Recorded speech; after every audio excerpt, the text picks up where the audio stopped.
Hello peoples. So we're up and running. We're in the Millions event 1 day satellite. Calling that. Georgian's showing himself to be quite aggressive at the moment. We're calling these rough catches and whatnots. Oh, we've got to stop back in here. See where he's at.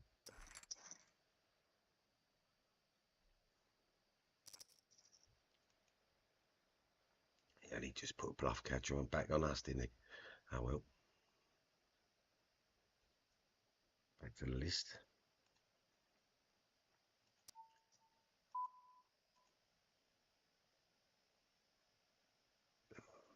And you into a pot we don't want to be in. And we're wrapped around it like there's no tomorrow, which is always a thing when you've got a 9-5.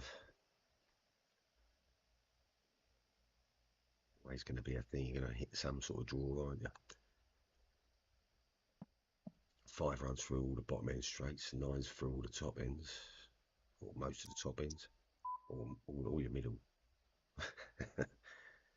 What's this geezer on now then? What we call him for, a runner. I'll catch him in a minute.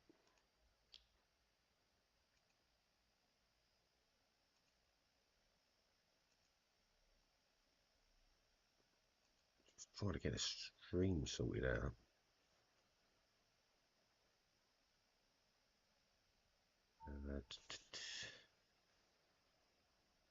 We've been in every single hand so far. Well, we've got ourselves a mid pair.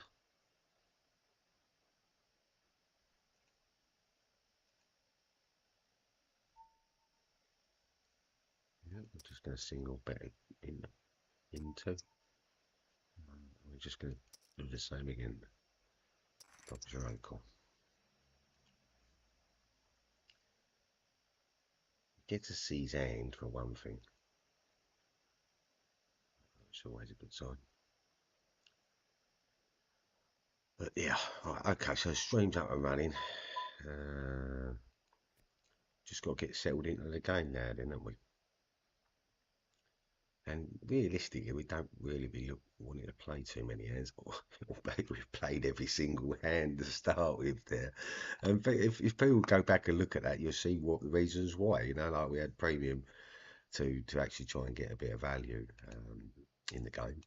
And we bet accordingly for it. We got caught a couple of times and pulled some chips back one way or another. Yeah, like it was just an up and down sort of couple of opening hands. And then we went through the blinds and we defended what hands we had there as well. So yeah, we have played a lot of hands already, but it's just because of circumstance. People don't notice this on the game, do they? They don't look out for things. Probably talk about exploits today because you know, like the game I'm playing is, you know, like I'm trying to track and trace the GTOs, you know, the rec, the regs, the nits, the nags, the lags, the tags, or whatever we're on about. But you're getting that after like an hour of play with the people and your half hour, an hour's worth of play. We already know that this person is very aggressive. And loose aggressive is what it's got to be called to say. Yeah, quite into the pot. I've already stuck it in for a 9-10 off, you know, in early position. We've all seen his hand there, haven't we? So we're going to open ace-3 off. Peters is probably going to defend. We've got an inside straight draw. We're just going to maybe put a little bit in the pot. He should call one, I think. Nope.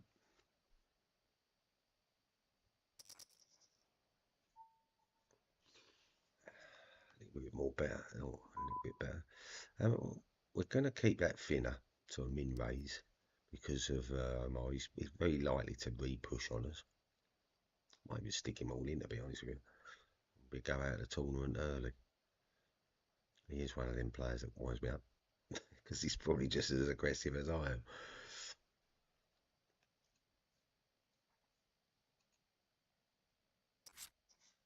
Straight in the game he is.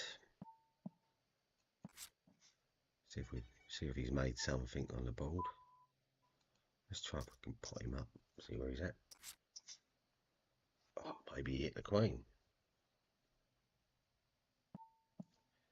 Maybe he hit that queen. Let's see what he's got.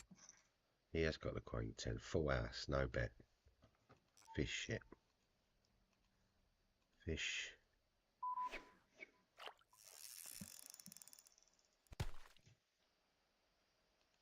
Fish shit.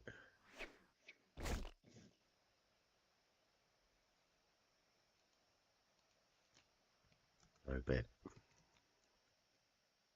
No bet. Fish. And people say, oh, well, you should, like they'd normally be checking that because he's this sort of. But no, that's why he checked. Because he's a fish shit. And this is coming back to it. This is why we call them a fish, because they're fishing. He had the top hand. He put no value in it. I mean, like, come on, people. There's a rule against it, isn't there? Did you have the nuts or? So only second nuts. Yeah, second nuts. Fish.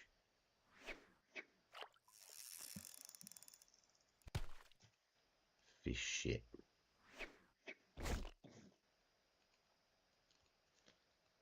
No bet. Funny.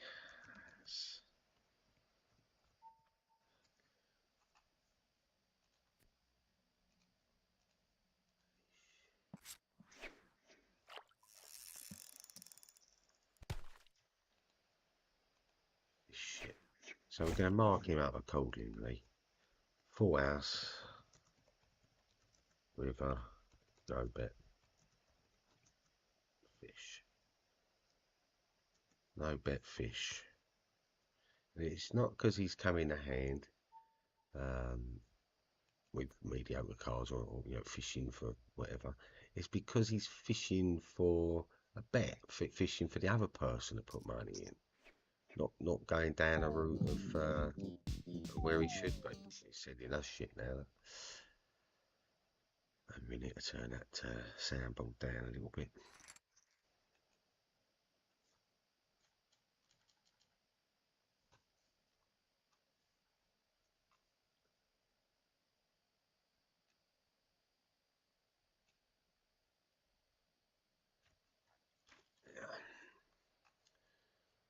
Yeah, just can't stand the fish eaters. Fish eaters.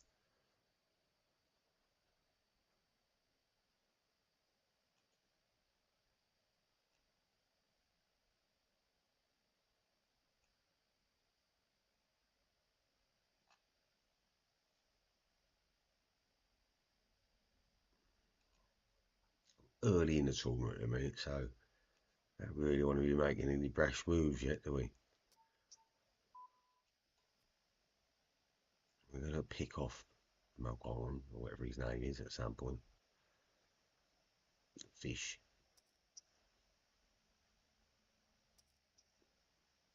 Hopefully we've got more trappers. It's this thing. It might be could well be a nationality thing, No, it's not, definitely not a nationality thing. I think it's just a poker thing. I think it's a, excuse me, it's I don't know. Is it a thing of like here's a thing. You've got a biscuit jar.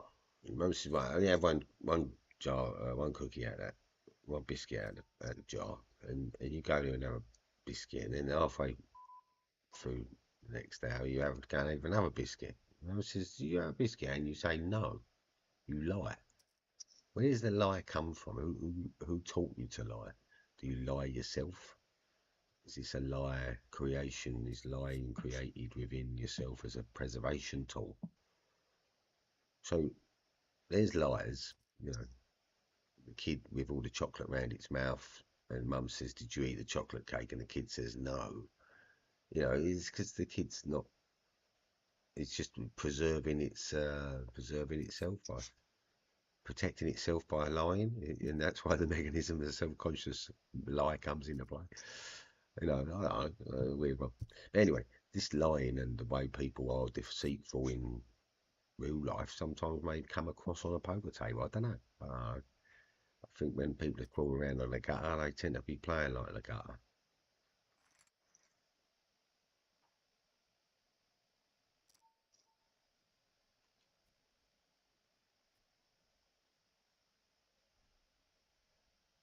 The game is, it's all about value, isn't it? It's about you exploiting the value that you can out of the game. Now, if that is by seriously bluffing good spots and all that stuff, and that's your game, you're bluffing, I don't know, 80, 90% of the time. Fair plays, they get in there. People will catch you, the exploiters in the game will exploit that and do hero calls and hero stuff because they see you as being a constant of it. So it'd be an easy thing, easy one.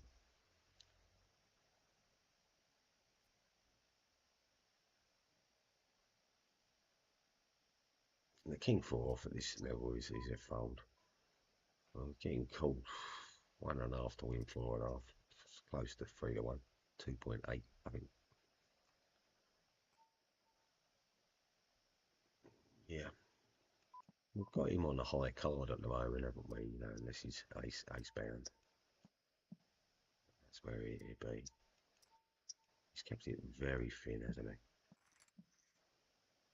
You have ace four, ace four.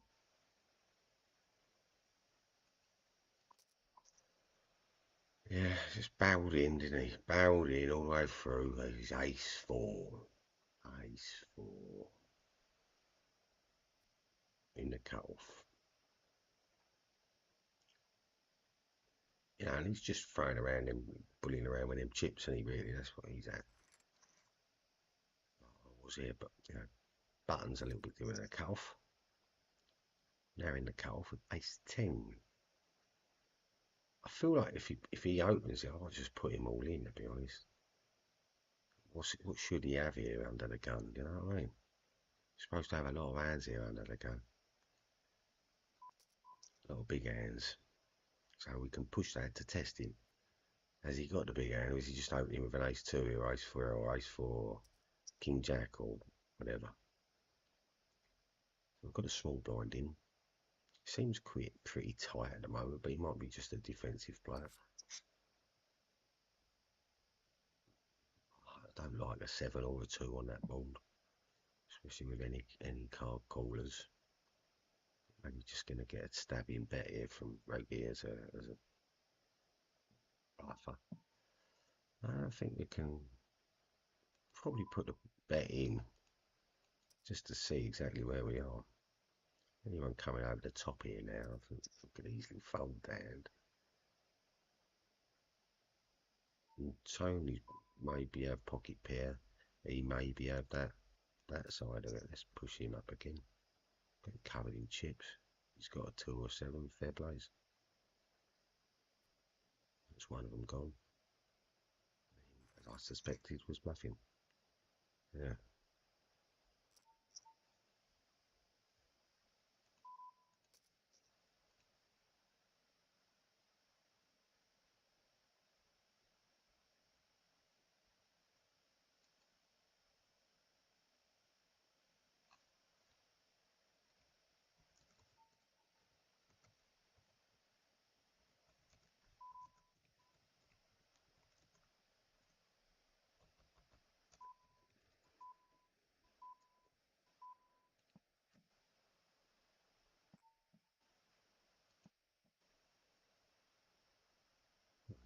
Right, get ourselves another viewer.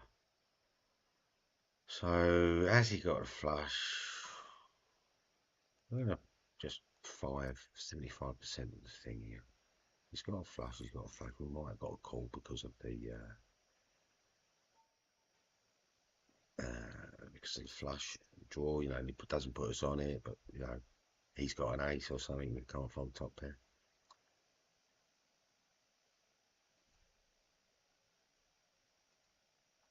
Let's just pin up the stream details here.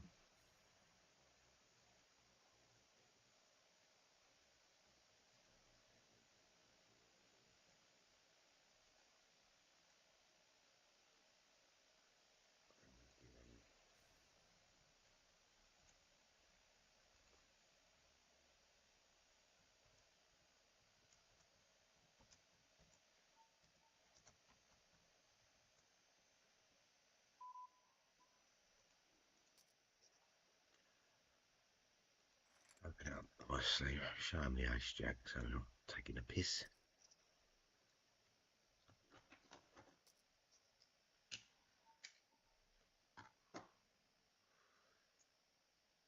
Fold that. So at the moment we've got, Gregor already folded the 4-bet. Oligan's shown himself to just be betting out on very low, mediocre hands, ace highs. Not caught him on anything else other than that. And we've seen him try and sneakily check a river where he's absolutely got the hand dominated. He could have bluffed bet, couldn't he? He could have bet a size to say, well, I've got something, and I can call him for a bluff. No, you're bluffing. But when you checked me, I'm always going to check back because I want to see your cards, you knobby. I'm never going to bet because you can always bet over the top of it. Not betting a river when you've got a full house is just like criminality. You need taking outside and shooting.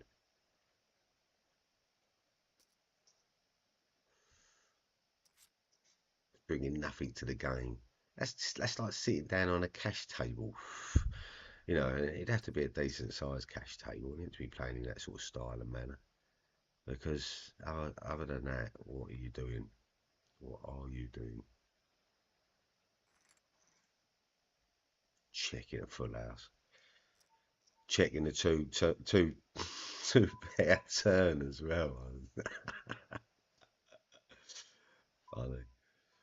Funny, funny, funny. I think we just min it.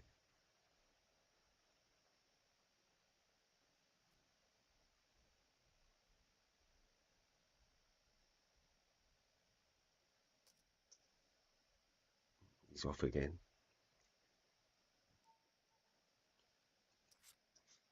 Knob central. Should have just folded with his pair of knobs. He's checking the world, Jack 5, Jack 6. He's betting nothing. He'd probably just fold it even though he's got two pair on his mate because it's his mate. Yeah.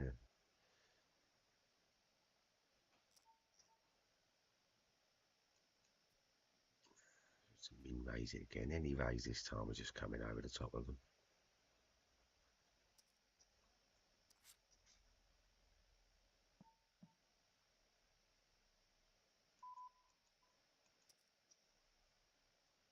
Pot building.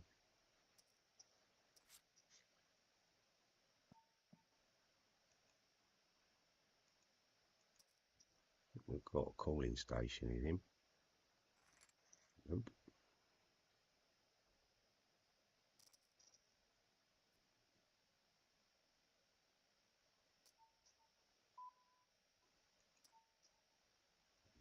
Set it out. Nice set. The Jack's betting. Ace Jack will bet, yeah. Only we're going to little think about this one a little bit.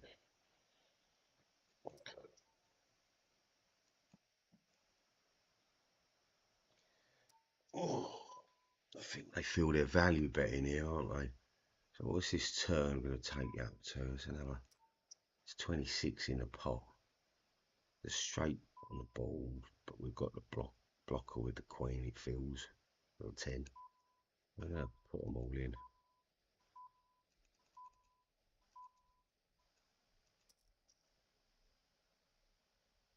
Leave them bust their own.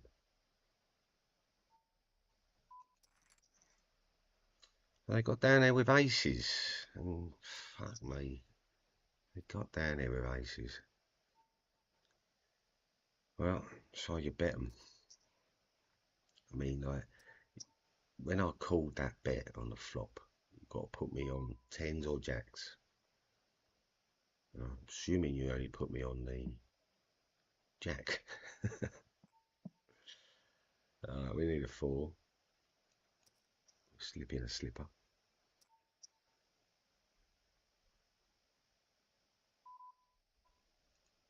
Oh, we can get small value.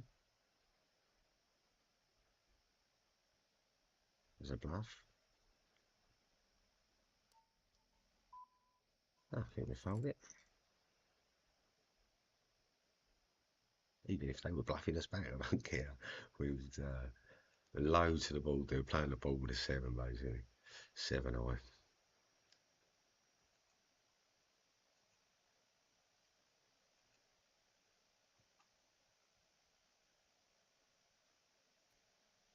You do get some very strange spots that open, don't you? You know that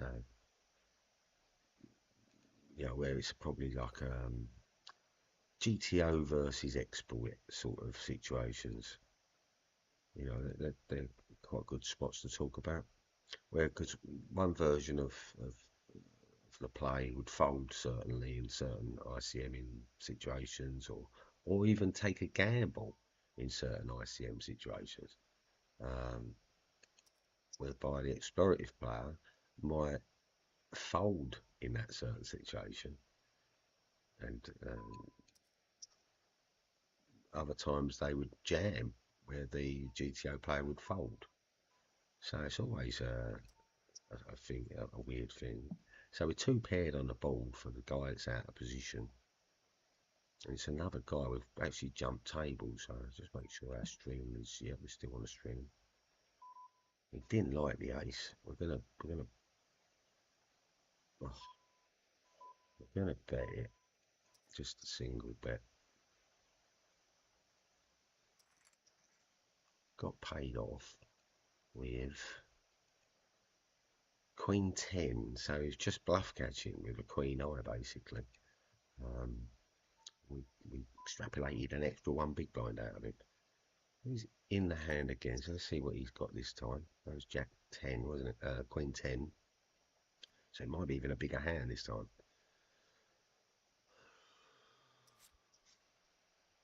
We've hit the world again. So Janice gonna bet, yeah, he's having a bet out. Okay, we'll have a little think about it. Same sort of call we did on the last person we had trips on. Don't like the flush on the board. That's not helpful to any betting. So if he bets and we call, he might put us on the flush, or vice versa. I think if we put in a weird sizing, I'll put 2.5 in. I was going to go 1.5. If there's one person here, we could go a weird sizing, but 2 people in, the chances are both from a draw into a flush. Or even got the flush already. Now we draw into a full house. That's our best option here.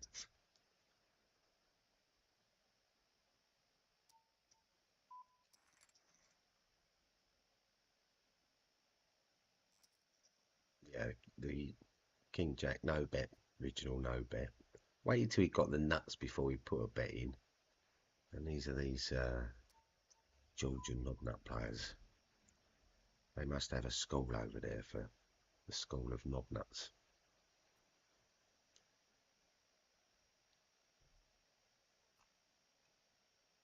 So yeah, we're always going to call that bet. Whatever he puts in there, I don't care. Yeah, can we put him on Jack King there? Yeah, of course we can. Can we put him on Jack 9 there? Yeah, we can. On Jack 8, we can put him on all the Jacks, even though we've got that Jack in our hand. We've still got that other Jack out there, basically. So yeah, you can put him on it, but how many times are they going to have it? Oh, I don't think they're going to have it that many times there, are they? In that spot, that time.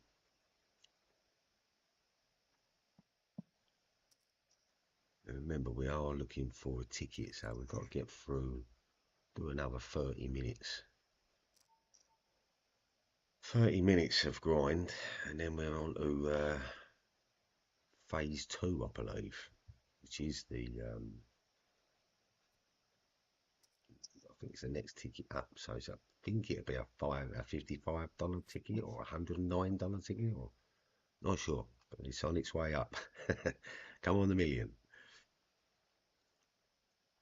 The 530 guaranteed in the final is the big ticket for the. I think it's a 500,000, 500,000 comp. It would be quite enjoyable to play. If we can at least get some money in that one, that'd be quite handy. Surely we get like a couple of grand payout or grand payout if we can hit the money spot there, I'm sure.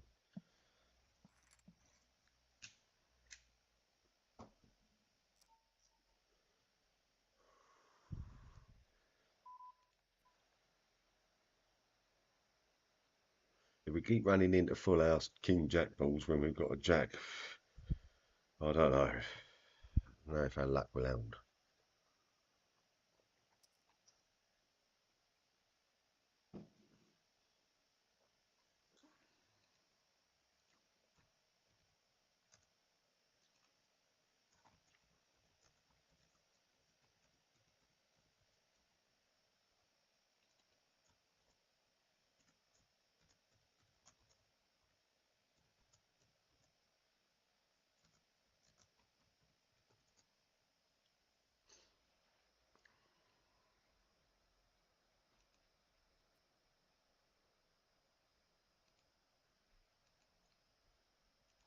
We will see who pops along and sees us. Yeah, so talking about exploitive play versus GTO play.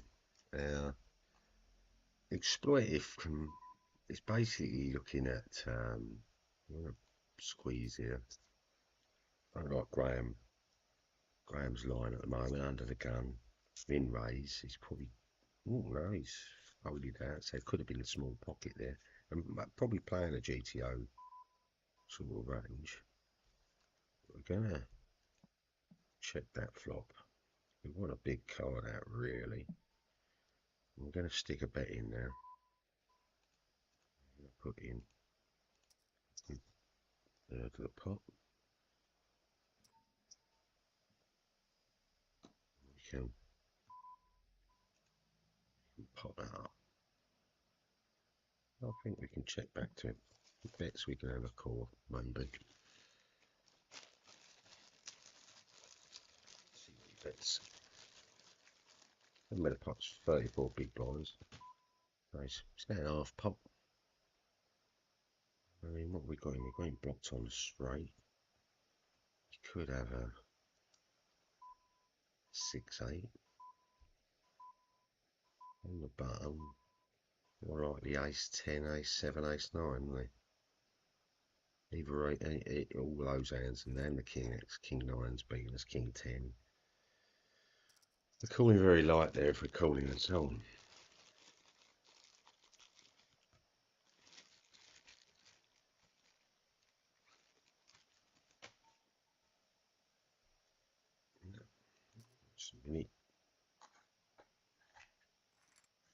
Never going to enter the pot of small blind as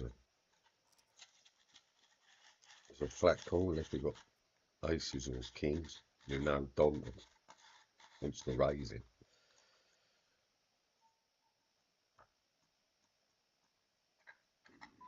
Dolly Parton. I think they folded Yizzers. No, the defend.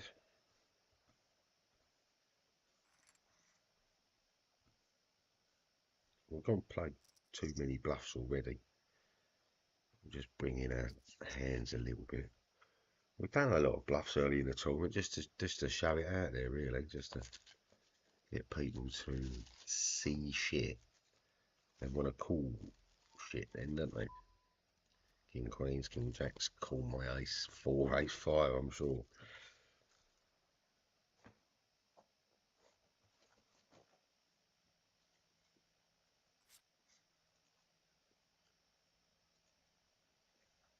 Yeah, it's just like so. I was talking about the polarizing and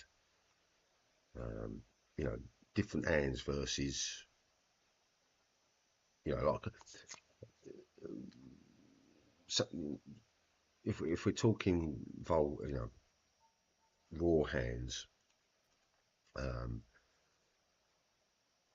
you know, like the GTO ICM disaster avoid final table sort of situation when you're in a big blind with I don't know, my favourite 10-8 suited, so 25 big blinds, right?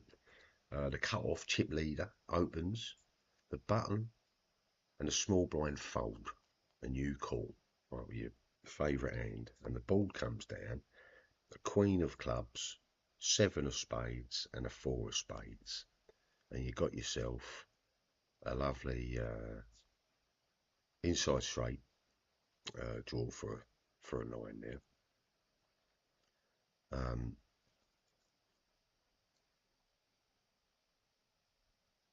Backdoor, sorry, backdoors. You got it basically going on there. Now he checks. You check, sorry, and he bets 3 big blinds in that 5.5 big blind pot. Right. You call and you turn an ace. Right. You check and then he jams. Right. Now you basically got a combo draw here, haven't you? So with a combination draw, the GTO will often call here versus a balanced range. So it's a high EV spot. If the villain mixes in bluffs with hands like King Jack, Jack, Jack 9, Jack spades, 9 of spades, those sort of hands, and the chip leader knows you're an ICM handcuffed, you know, he jams lightly strong, just value heavy. So you fold your draw. You fold your draw. Preserve your stack, ladder up. You know, like why would you get involved there at this stage in the tournament against the chip leader? There's just you should be taking that sort of gamble early in the tournament, especially when you know the sort of players around you are a lot lesser, got lesser metal behind them. So Jack 8 off under the gun. Bosh.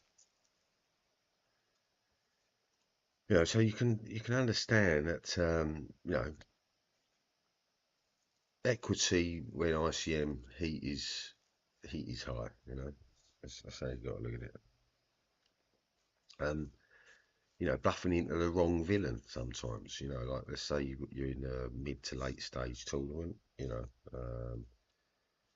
you're on the button with an 8-7 suited, 38 bigs. Right?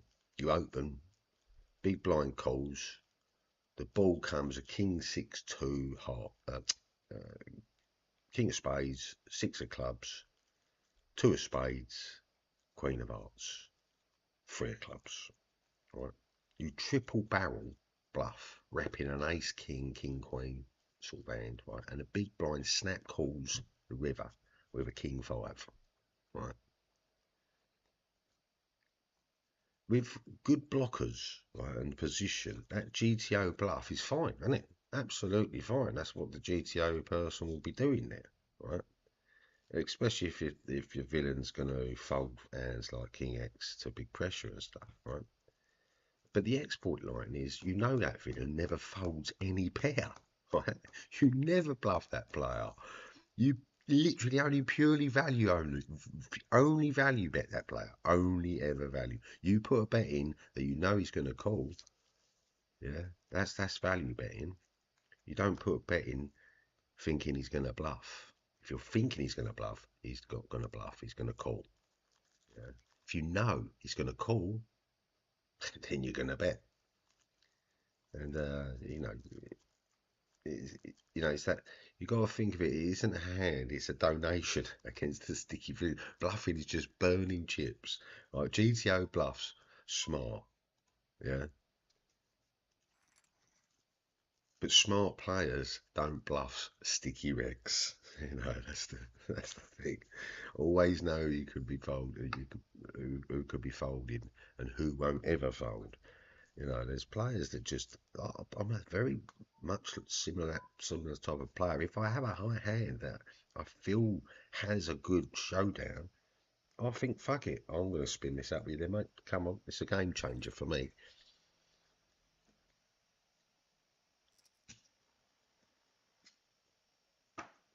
I've got to sit pretty in this place.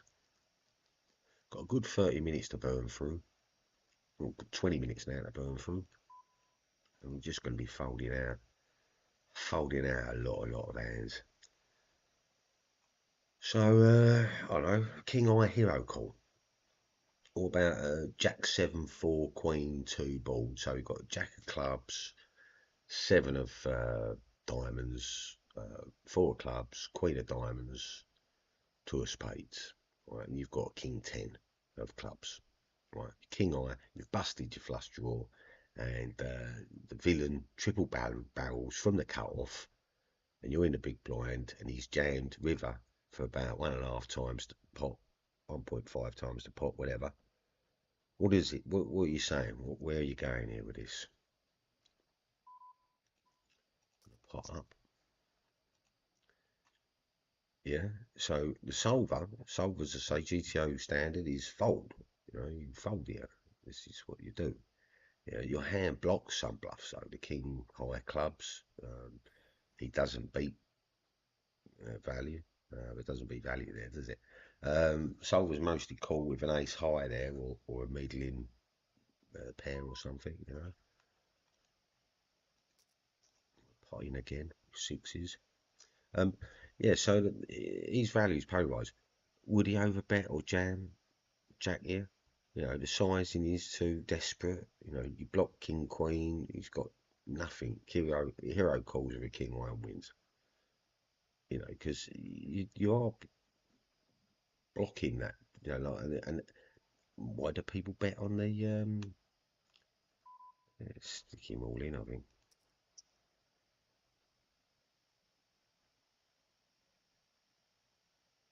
could be ace X, could be like 7-8 or something. Yeah, come on, what you got? King Queen. How many hearts? Second full house, tens for the queens. That's beating us. Tens for the queens. Lucky bang chuds. Yeah, you know, it's a bad call, but a call. We're gonna call and catch bluffs there. We're gonna catch the everything's. But yeah, it's a brave call, but we did it and lost. And the weird one is if you make the good call, someone go, oh, slaps you on the back. What a great call, blah blah blah. When you make a bad call, they go, oh, why'd you call that? That's a pile of shit. You can't win, can you, with a call? A call's a call, though.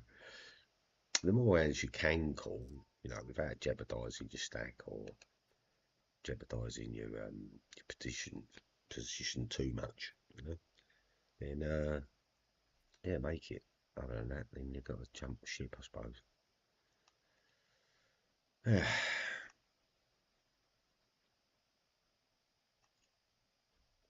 So let's have another situation. You're second in the chips. You're on the button.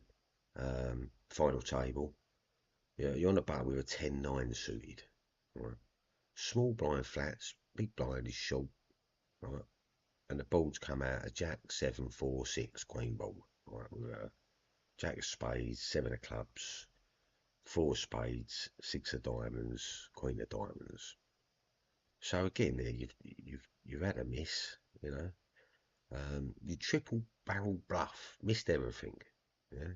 Small blind tank calls with third pair, 7-8. Right. The solver said that the small blind should have folded. That's what that they should have done, but they don't. Right. So the hero calling with middle hand is too risky under the ICM, isn't it? This is a high ICM spot, third pair, 2 weeks, it's too weak to call. But this is a bluff 80% of the time from that GTO player. You know what I mean?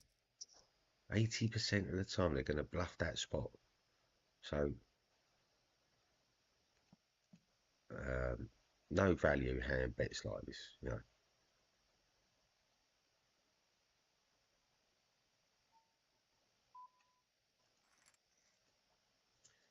You know, solvers don't like marginal calls under pressure. But you know your villain is overbearing here. GTO folds become hero calls, don't they? You know, and that's the difference. That's the exploit of GTO. because the GTO says got to fold. You've got middle pair. He's barreled in. He's probably got top pair. You've got to fold it, right? But you've got to think about the position and well, if GTO says he should be barreling here to take down the pot and he'll win it, certain percent of the time, due to ICM pressures or whatever. Then no, we've got a call because he's bluffing that spot 80-90% of the time. Um,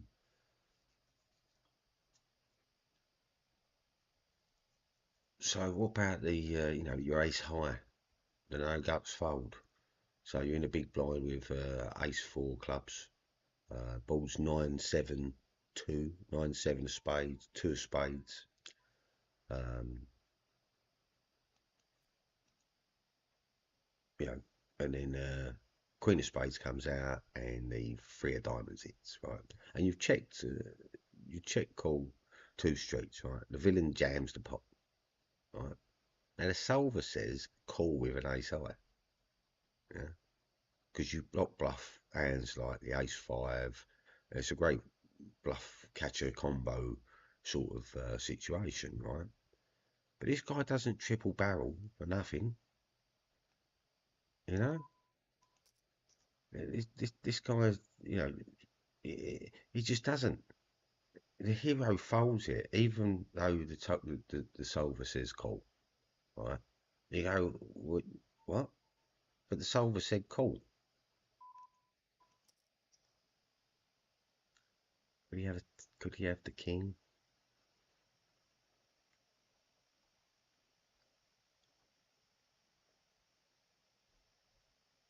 We've got a tank fold.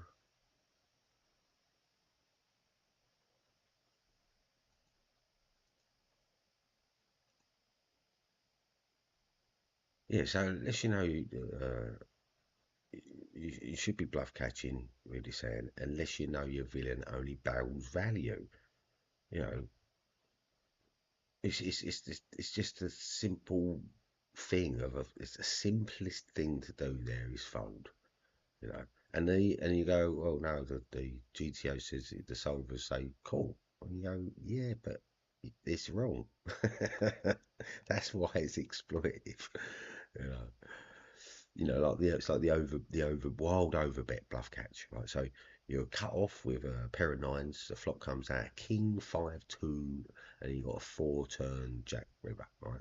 And you check back flop, call the turn, and face a 2.5 pot river jam bet, right? Now the solver would say there it's a bit mixed, right? Some calls with nine, depending on the villain's profile. Some solvers would give you like a 50% call rate or something like that, or even greater, like a 75% call rate or something, right? And you'd fold against heavy against value heavy lines, like so under the gun raises and stuff like that. So this guy knows um, um, this guy doesn't. Sorry. So you've check flopped.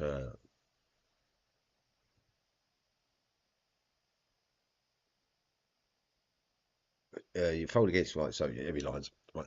So this guy can't say he's over betting. Right. Hero calls with nines. Villain has an ace 10 missed plus draw. The solvers use a mixed frequency there, but humans often overuse max pressure bets.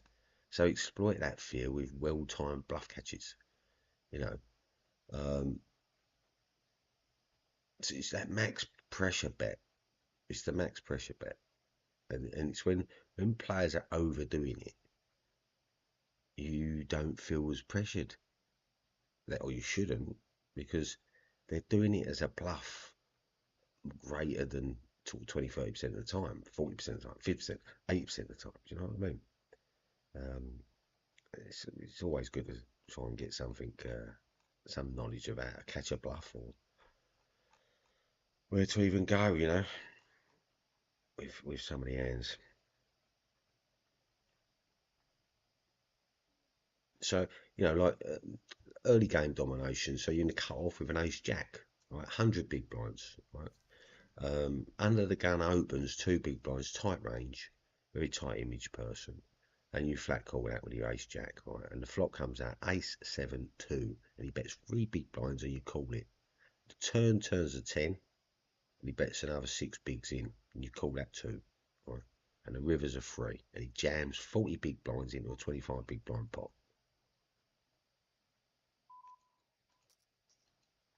Now, the GTA folds away ace jack there all day long, right? A lot versus that under the gun line. The undergun's opening range is narrow, and the jam is over polarised there, isn't it? It could be aces, ace king, or it may be a bluff. Very tough spot for the GTO line, so they just fold out, right? The exploit line against that under the gun is slightly different here, isn't it? You know, so the exploit line is this line is it's never a bluff, right? He's screaming strength, and you're crushed. It's a snap fold, even though you've got top pair, even though the GTO says, well, hold on a second, I should maybe think about calling here as maybe a bluff catcher, right? And they're put in a tough spot, right? Whereas the exploit person, no, they're not in a tough spot. They're folded. Yeah, they're folded all day long because all their range beats me. That ace jack, their ace king, their ace queen beats me. You know, and it's a simple fold. Um, you know, it feels like a strong hand, you know, until the old man blasts it out. And they say if Grandpa goes for the chips, you fold. You know, and that's the GTO. That, you know, it's never call Grandpa when they go for the stack. You know, that's what they say. Respect big river bets from nits. You know, and you've got to get these people marked accordingly. And your nit is just that person who just plays an extremely tight range and folds everything else. It's very if someone's playing too nitty, it's very easy to exploit them, you know, because they will fold out a lot of their hands because they're going to put you on a set on the board and stuff, you know.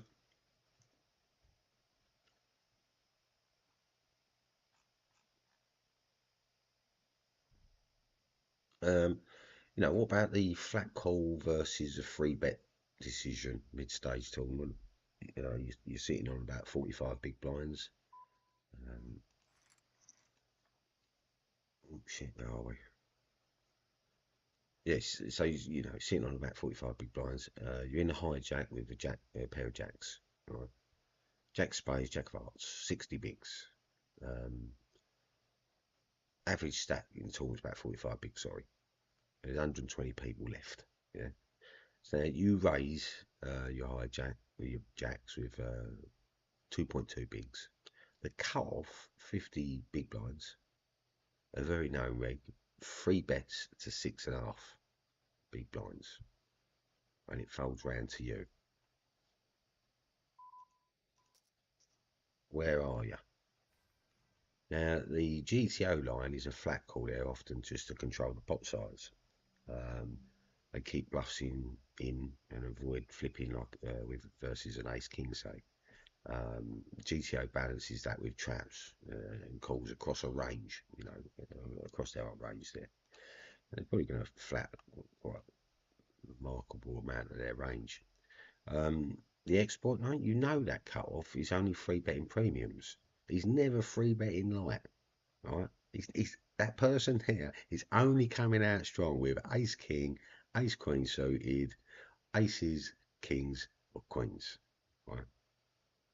He's super tight, and you're crushed. Let's move on. Let's just fold and move on. And I know that people are laughing now at me going, yeah, you've never folded jacks. Yeah, I fucking have. I've folded jacks quite often to some certain people's betting in certain games, certain places. And then other times I might use the jacks as an exploit, you know, it's a bluffing hand on them. Because what I can do is I can actually represent the ace king, ace queen, ace jack. And then if a jack comes down on that board and you know, we've gone pinned, haven't we? Um, you know, sometimes where is the ace king when you want to have a bet, or the ace queen when you want to have a bet on that board. But yeah, they do come along for a ride sometimes because they put you down as bluffing a lot. Um,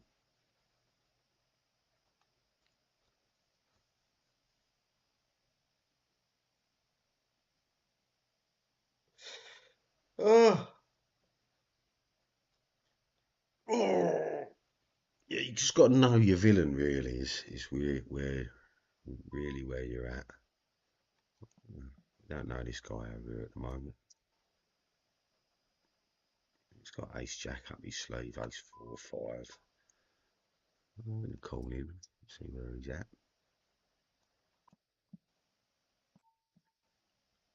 So he didn't turn that.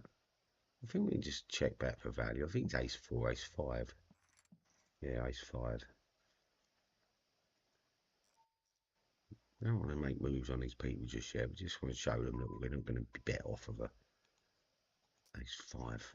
And uh,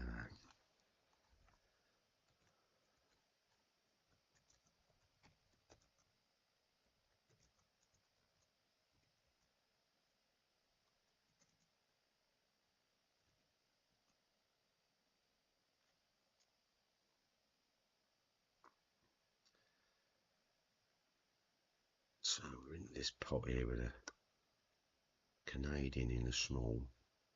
Canadians do tend to play a very tighty game. It's very tight, people.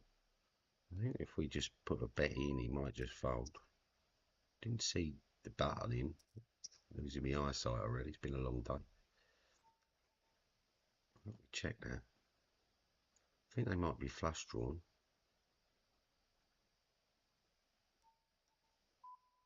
They're repping the ace 5 now. What is it to be? The ace 5, ace queen. Hmm. Was the queen? Was the ace queen a value bet? Just in case they got the you know, they didn't have a straight draw. But yeah,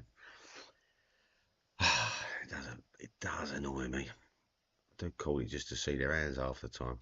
And this is the annoying thing when you haven't played any of these people. You don't get any tags on them. Don't use software. Don't believe in it myself. I think you're better off finding out what they're doing on the table at the time.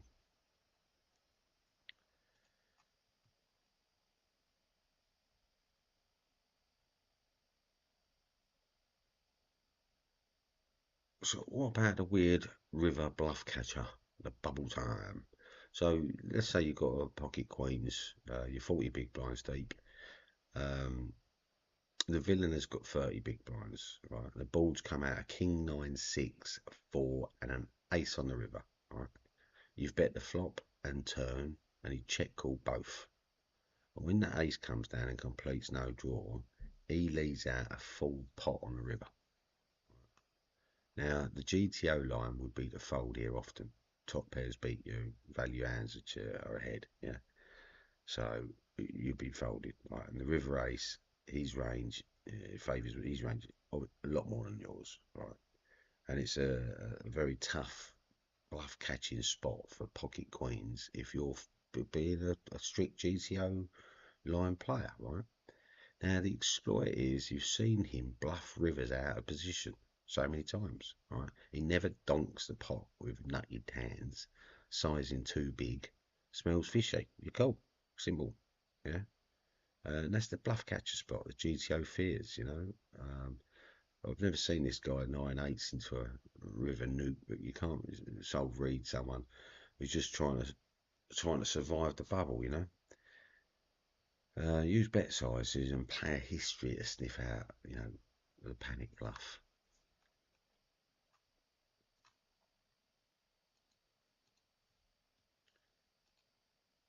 So we've got 5 minutes left on late reg. Then we should have some indication of when. So it's 10% of the field. We've had 41 people. There's only going to be 4 people. 4 people will get a ticket. So we better smarten that. We've got 18 big blinds. We don't want to go to push shove mode just yet. We don't need to. We just need to find a decent hand and get some chips in. If we're just collecting blinds in an aggressive manner, we'd be playing a lot of hands, and we're likely to get some calls down the line.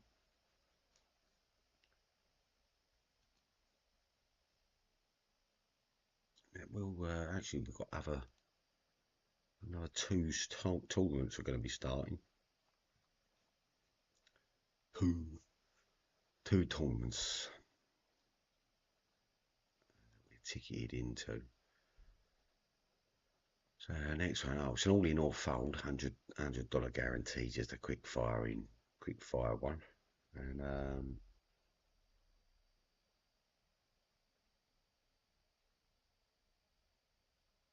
the other one is at 8:05, so another hour's time.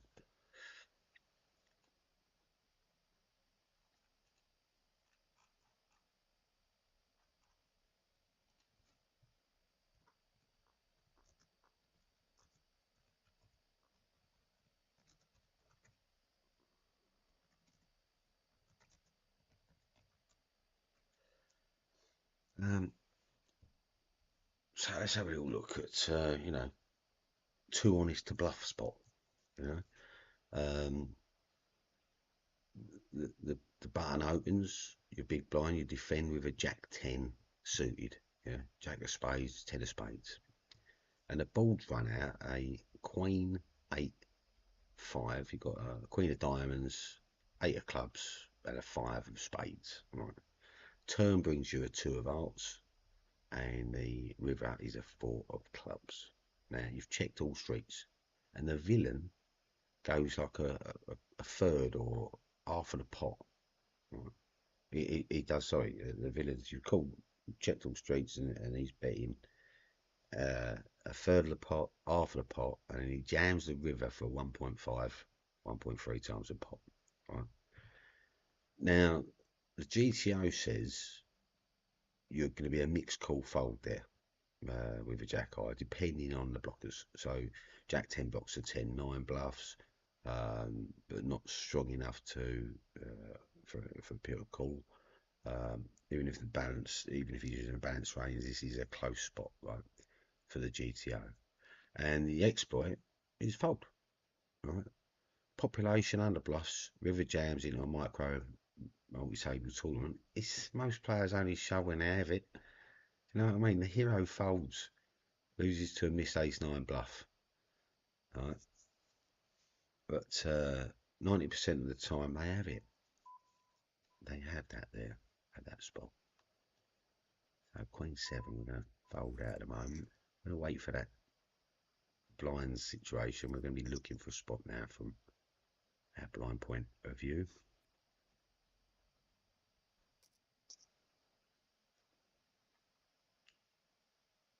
And Janice Clemens is just betting on everything.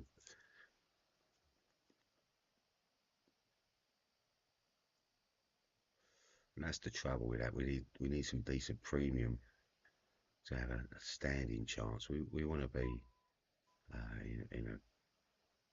think we're going to get a call if we push there. We take queens down to like sevens. You had 7 in the last thing. Yeah, someone opened.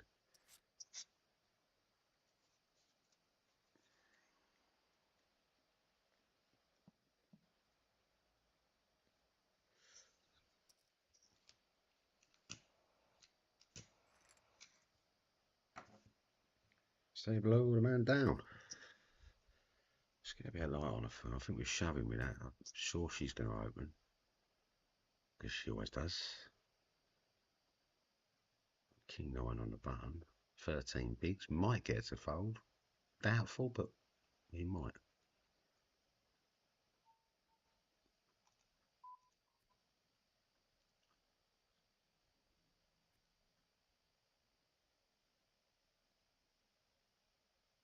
All power's been taken away since it's an all-in. So it's either call it and see the cards, or fold it and fuck off.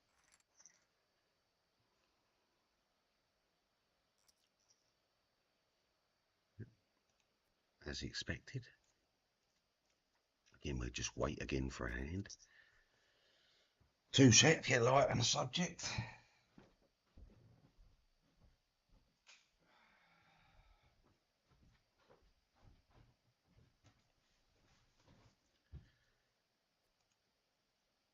Right. Yes, so now grueling part of the tourney. We have to wait for an hand.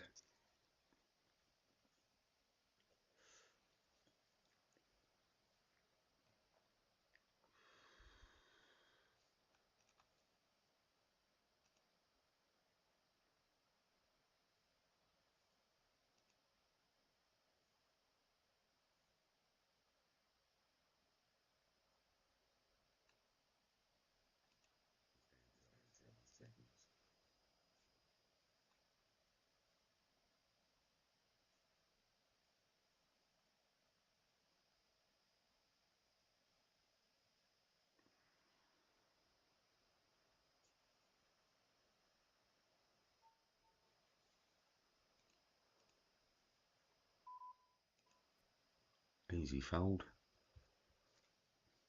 We're trying to ladder up a little bit. Realistically, we're trying to double that chip stack. And we can take on some of the maybe shorter stacks in the table, like Vincent. That is about it at the moment.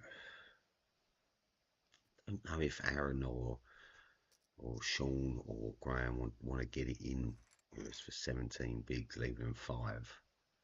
I think they're trying to preserve stack size at the moment.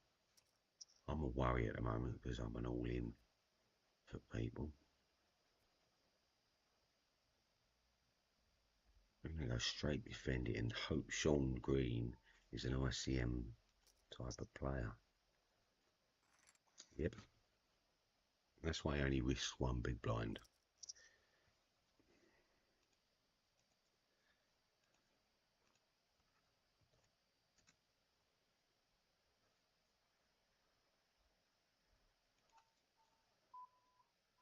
We're going to jam with him again. Let's see what he's got this time.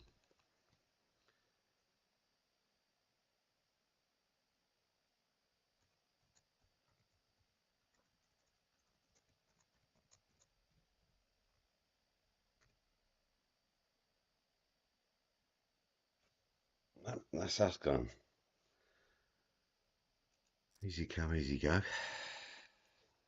Yeah, we needed to get a bit of traction on that one in order to get up to where we needed to be. Always hard when you're short stacked. But not a bad shove and not a bad call with pocket fives. I mean, it was 50-50. It was anyone's game there, wasn't it?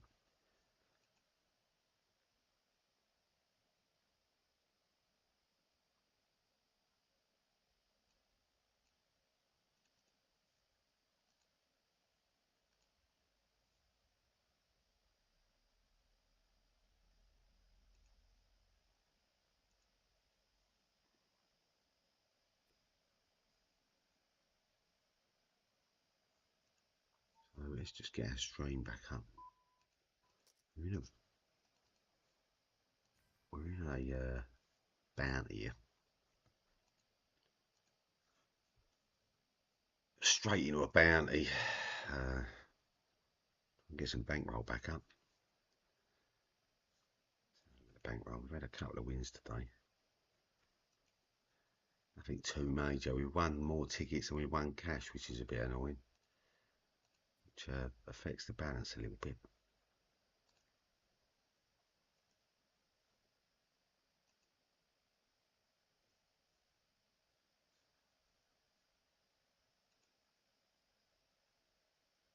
So we're in bounty mode at the moment.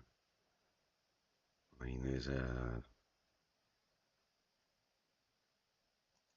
this bounty is a grand guaranteed. So it will be a fair old decent amount in payouts. 150 quid for top, I suppose. Something like that for 50p. Not too bad. And we're going to spin up all mediocre hands just to try and get a double up position. Try and buy a stack we go out, we just buy back in, try and buy that stack back.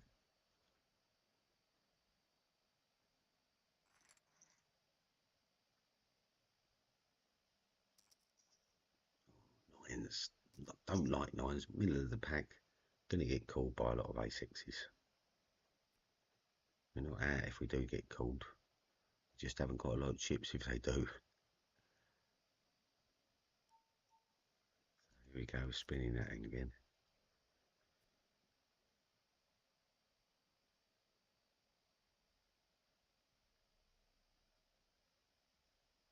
Spin, spin, sugar. Spin, spin, sugar. Spoon, sugar, spin. I leave it. We get a cooler. Nah. So now we're chip leader on the table. Full dominance.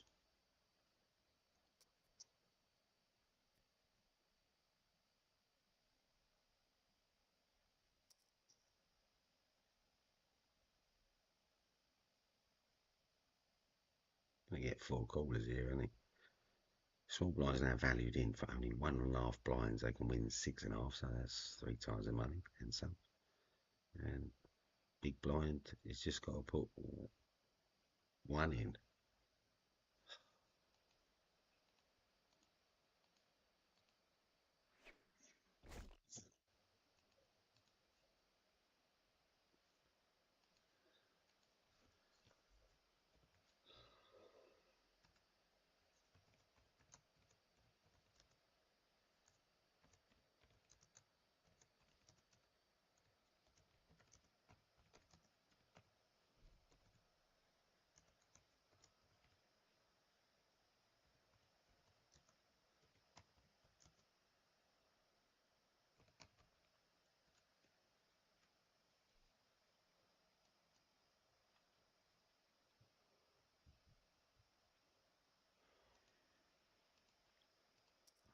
It's the fucking time, mate. Why is it always fucking time? It's a 50 cent game, you wanker. Wanker. Jesus Christ. Jesus Christ, our Lord, come and save me. Or should I ask for the devil because we're gambling? Answers on a postcard. Sends us one from hell, one from heaven. That'd be easy enough. Easy enough. Give us a message from hell and a message from heaven. Let us know how we're doing. Let us know how we're doing on earth. Message from hell and a message from heaven. Leave them in the comment section below, please.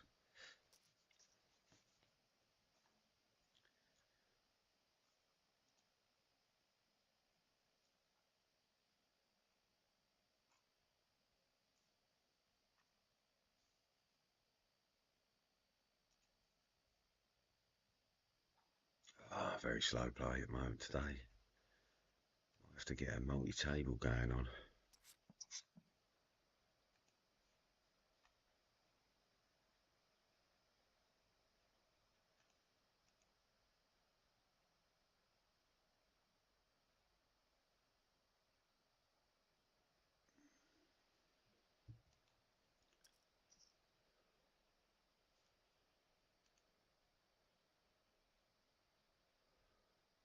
Proper straight board, flush board, flake straight flush board.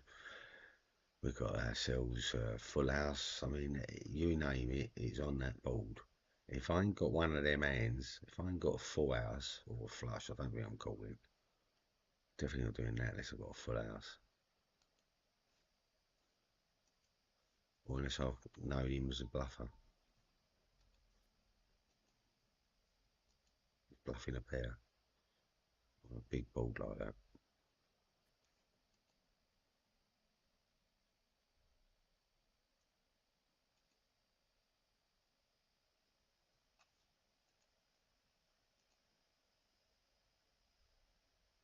Yep.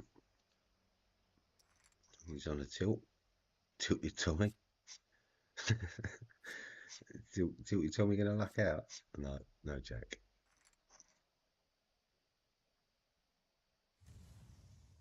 So I tilted Tommy. I suppose he went down to 30 bigs with his queen 10 on the button and thought he'd make a move.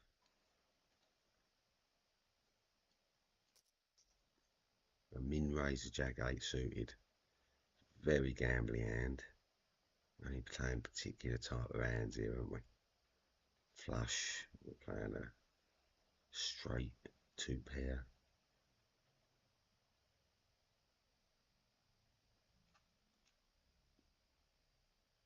Drabner is coming out, guns blazing.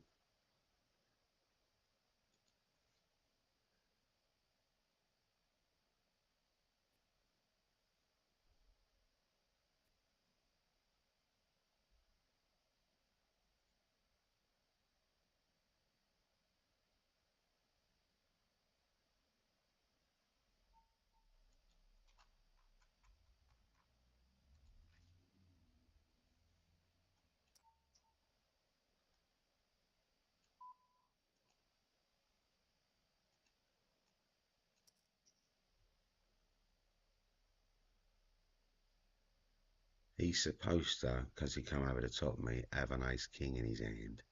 Or big pocket pair. Now, he's not going to like a fucking ace king bolt from a small blind fucking pickup point of view, is he?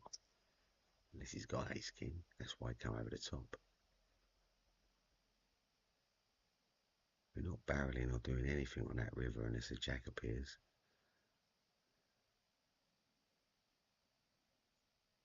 Even that's fucking dodgy, isn't it? He didn't like the jack. He didn't like the double bet on the jack there. Pocket pair to the, so he's probably up pocket nines, pocket tens, maybe, you know, even smaller than that.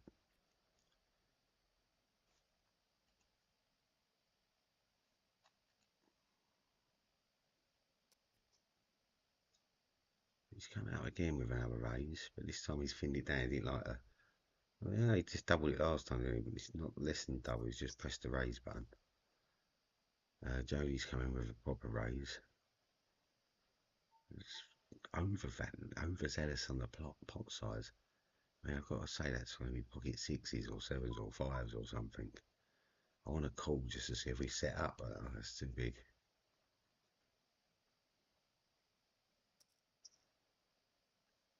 What did they run into here then?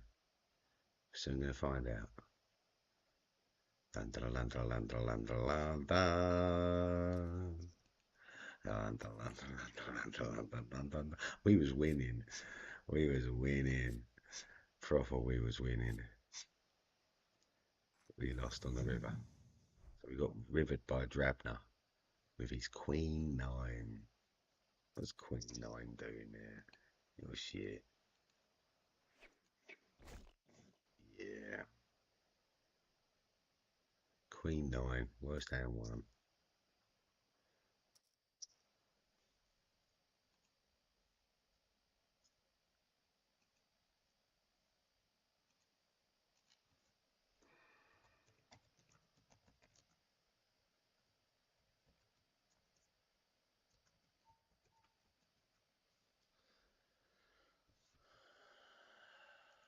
No brain on the calls of value. Getting way over 3-1 our money, and this is just a no bueno. Let me just check. Got that straight draw development stage. Online poker. Understand no.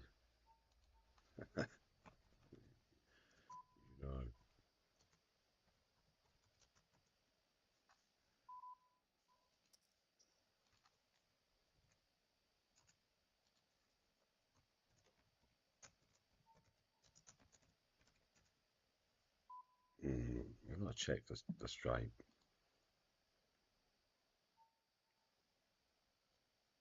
Not even going to let him have it.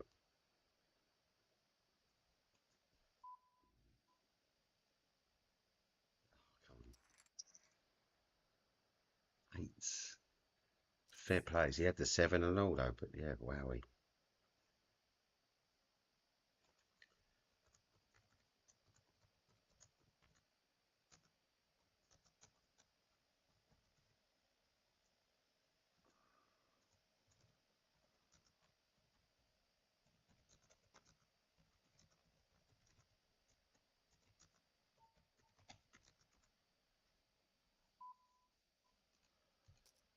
See if we get anyone in.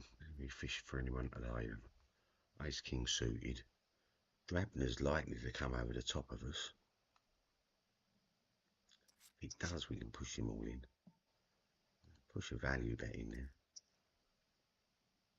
The trouble with value bets, sometimes they do appear that you've got a pair or you've hit ace 10 or ace 9, ace 6 or something like that. So you don't get that out of the value. But if you don't put it in, if you check there, it could develop into your worst nightmare, couldn't it? You know, it could run out 2 6s and he's got a 6 in his hand or whatever.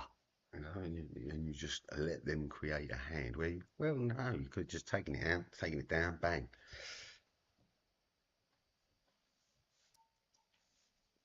So the gay waiter, we're not going to call him for value. Even though, look, we get 3 to 1 our money for calling in a gay waiter.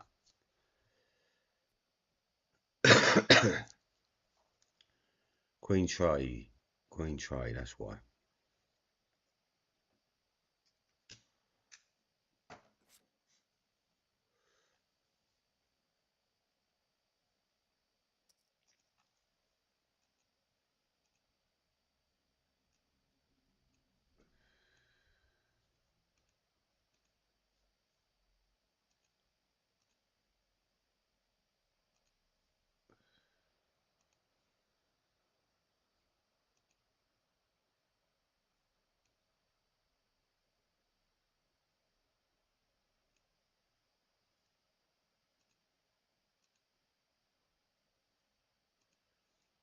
Yeah, King 4 suited, we're open it through the range.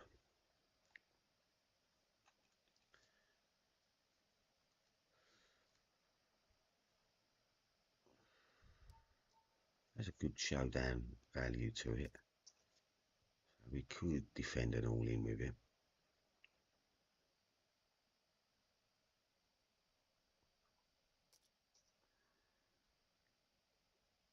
Sure we want to defend a 128 all-in though.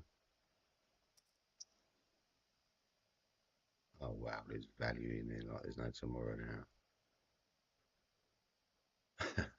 Okay, stratosphere or not. Here we go. Diamonds it is. A king or a 4. Not today.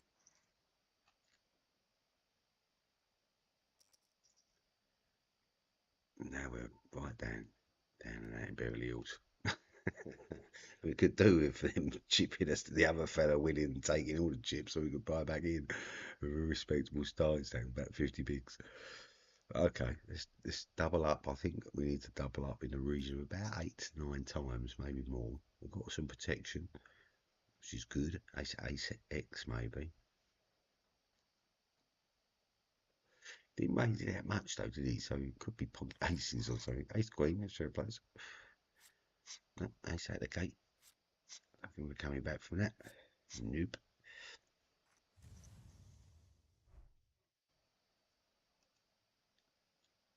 Just rebounds. Rebounds, as they say.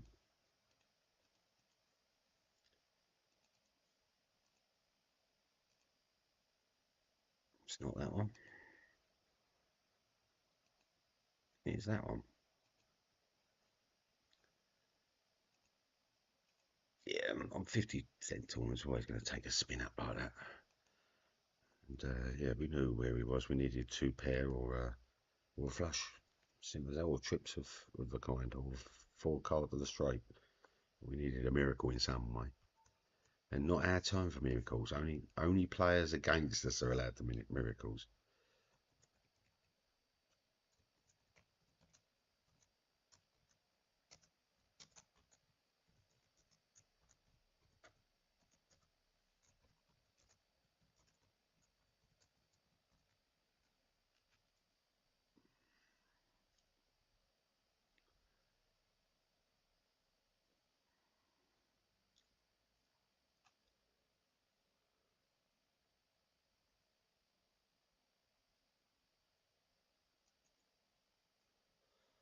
Oh, yes. It looks like we're just going to be bouncing at the moment until the other tournaments start. We're we got our hopes on one more tournament this evening. And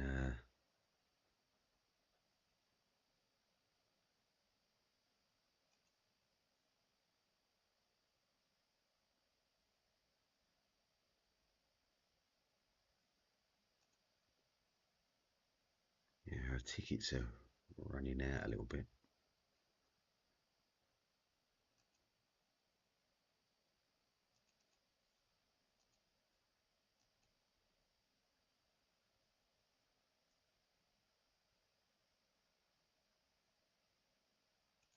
Oh no, we've got one that's just popped up.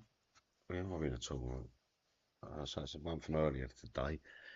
Again on the millions list. I'll just switch over. I'll pop up that second screen in a minute.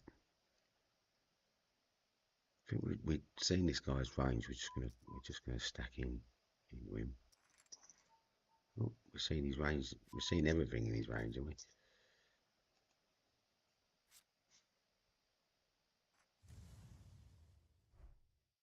And we're straight back in there again.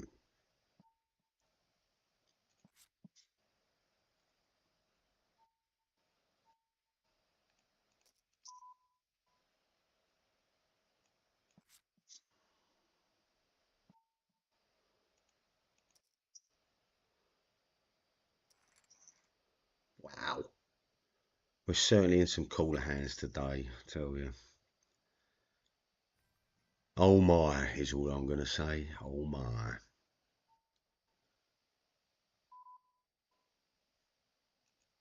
Pot up. See if we can get some folders. I see him in. Not him, but we hit bottom pair. Hope he missed. If he hasn't missed, we're in trouble.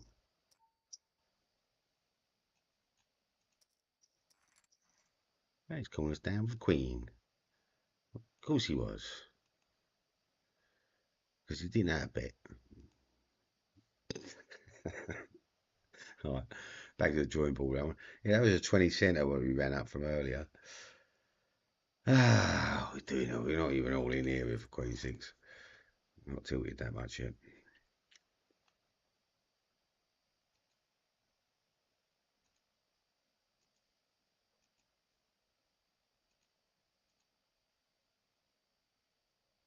Yeah, a tilted play always ends up in bad play.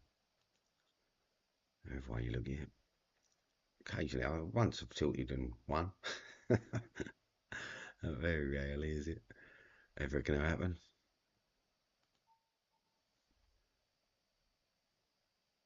Yeah, we're spinning up the Jack 10 off. Dirty hand. Why not? 6-9 callers. Got him pinned on the inside stroke draws. Yeah.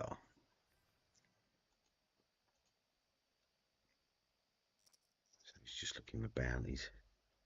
And he's seen our weak hand selection there, hasn't he? So maybe he can just call us again in a sec.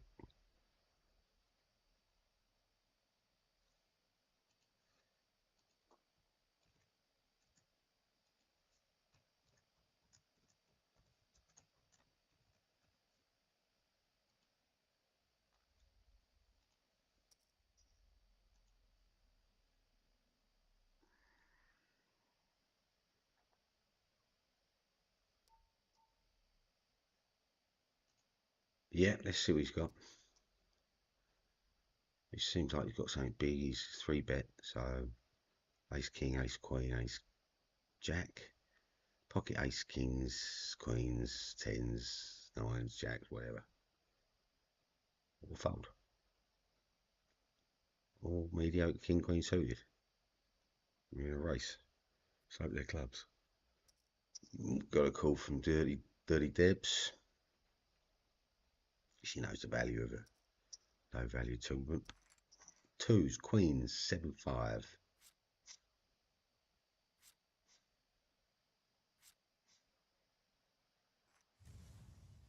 Not even a card. Not one ace between every person there, and not one ace out of the gate. Just couldn't win a toss up in a brewery at a gay wedding at the moment. I don't know.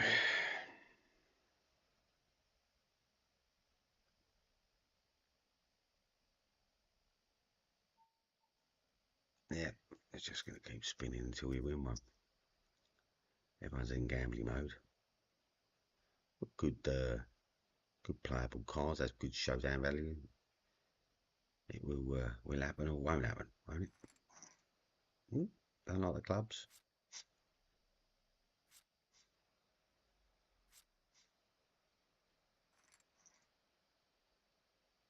Needed a spade on that hand, didn't we? And at 5.7 bigs. 1.7 bigs. Might even win that. You never know. Might even come out with 50 cents. Yeah. We're all in. It's an under raise, so Abby's only got a call. Can only call. Should have thought about that.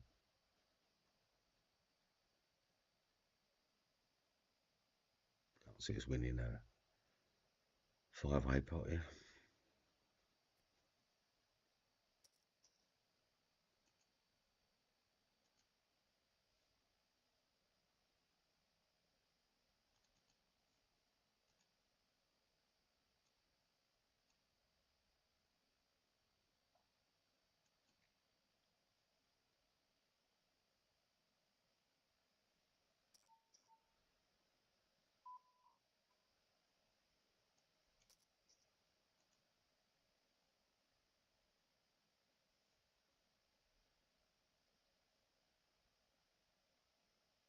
So we pin the 5. What do you reckon the aces? A lot of aces about. Queen 5.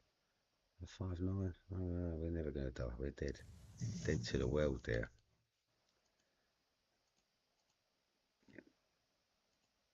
Okay, so this is our last chance at the one of the big prizes.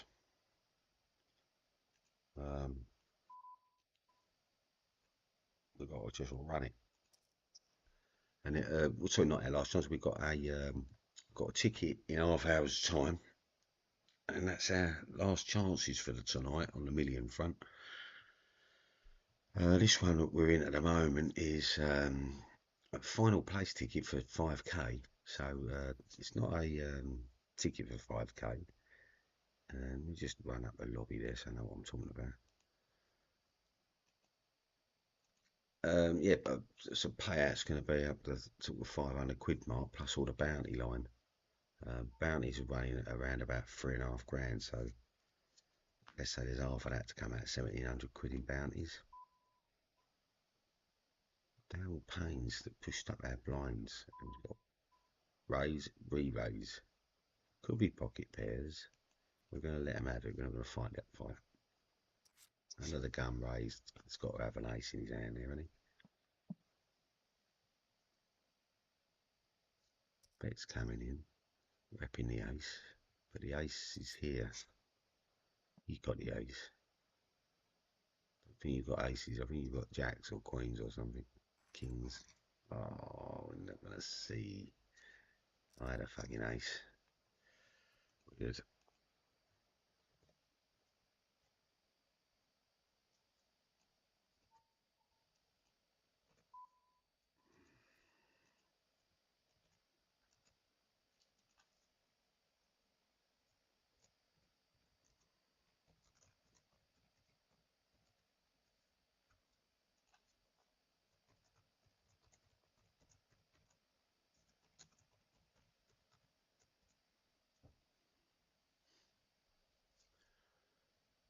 You never know. We might get a new view.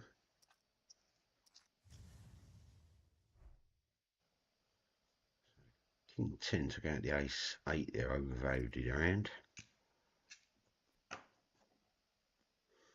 We're 155th place. We will have to make a move at some point. Old Powell Cordex comes straight back into the fold. Bounties were taken off the table like 125, so you take 125 off and then 75 cents I think goes into your own bounty. So each bounty is basically worth 2 $8.50. And it's progressive in a part of the bounty's going onto your own stack and a part goes in your pocket.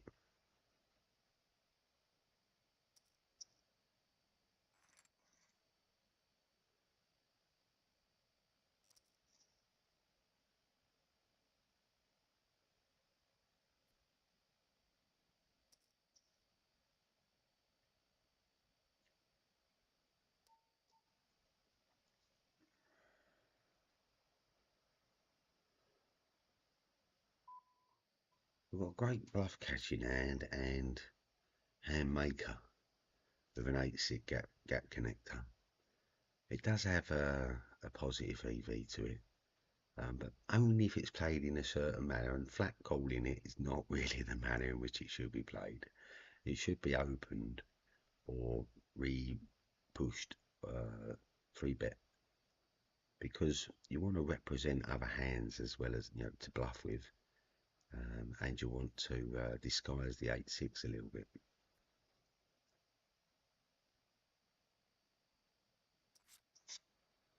So we pin the 8. He's supposed to have the 8, the ace. Is he gonna like a raise in? Could he be 2-paired on the board already? Ace 5, ace 8. Top pair's calling all day long.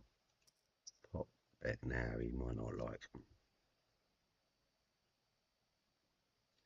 he comes in all in, no, we've got a call for 20, haven't we?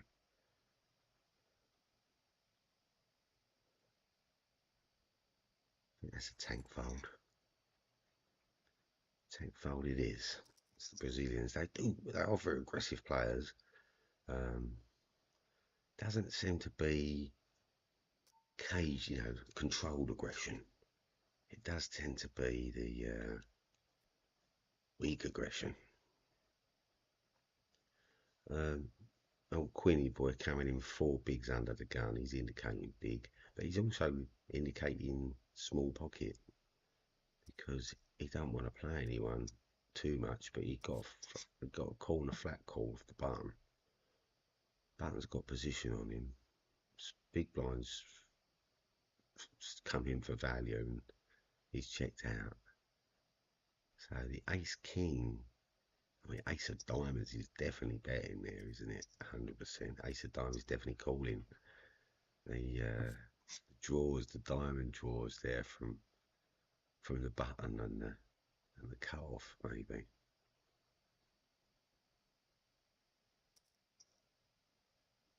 So he's all in with the ace flush, he's saying. Ace king of diamonds. Oh, yeah, that's what we've got to put him on.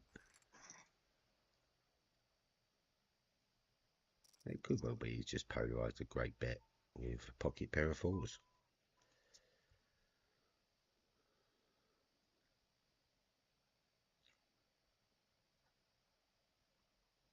Yeah, spots are spots, aren't they? And even, you know, like, even though we're sitting on a table of like, you know, 7 people, 6 people, and us, you know, we've got to look at it, we're trying to beat this table to then beat the next table and then beat the next table. You know, that's how you should be looking at it. It's like mini cash games. It's really important that we get onto the next table each time.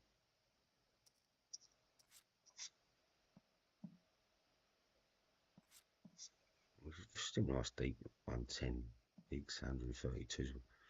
We're third over starting stack, so we're covered up to about 5 to 7. Those line levels, you know, up to about level 6 or 7 or something, you know. Easy before we start buying into starting stack again.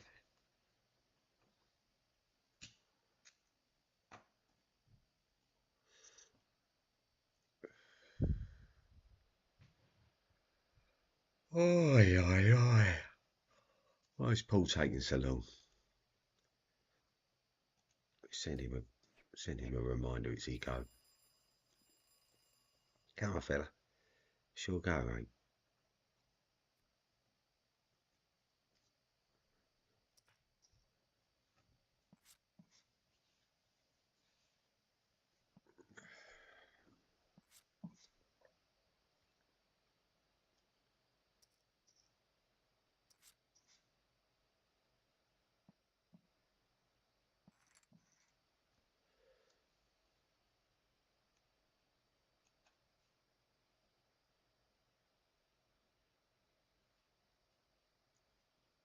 So the trusty 10-8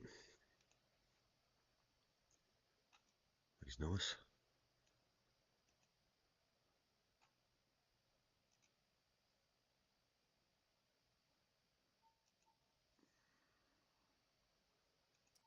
Call into that. Let's just bet one and see where we're at. 7-1, everyone's money. All the straight draws are in there, aren't they? We're just going to single bet in again. And we're going to bet in for a little bit of value. Yeah, cool. Yeah, cool. With a pair of 8s. That's fair plays. Could put us on the 4 there, couldn't he? Bluff catching all day long. Got a nice little bit of value out of him. Would he have paid more? Maybe. I don't know. Could he have raised any something? Maybe. You know, would put us in a tough spot. I'm going to go pot.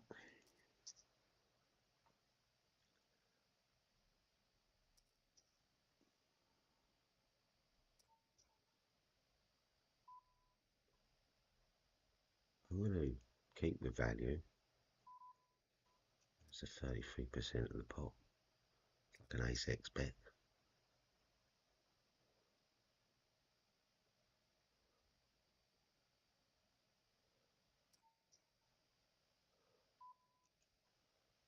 I can step it up there, the pot.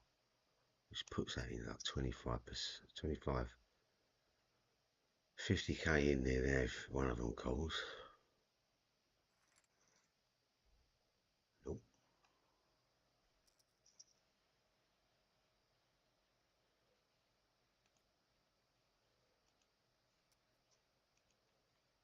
He went for value there, didn't get it. We had 2 people in. The chances of getting a call were higher than if we only had 1 person in the hand. I think the float call call. I don't know what sort of answer. Last time he had 8 said, didn't he? Well, what could he be this time? We've got ourselves a top pair, but where is it with that 2? At the moment, it's the 2's not in existence, is it? The ace is taking place of the 6.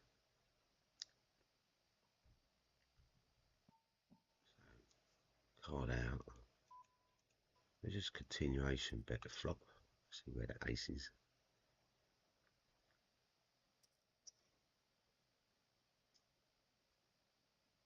No raise from small blind, which is always a worry if people don't know how to play the spot. We picked up a 2 pair. I think if he's got a flush, he's going to come over the top. If he's drawing still, he's going to easy call this bet. Now we're in a world of pain, aren't we? He's checked us, which is nice.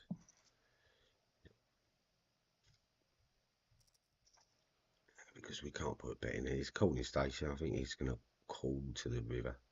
And he's going to call that river as a bluff catch. And we would have dumped a lot of chips. I think he lost his value by not betting. It's always nice. We're never going to limp. We're always going to raise. So we're only going to raise it small though. We've got a call-in station here on our left, I reckon.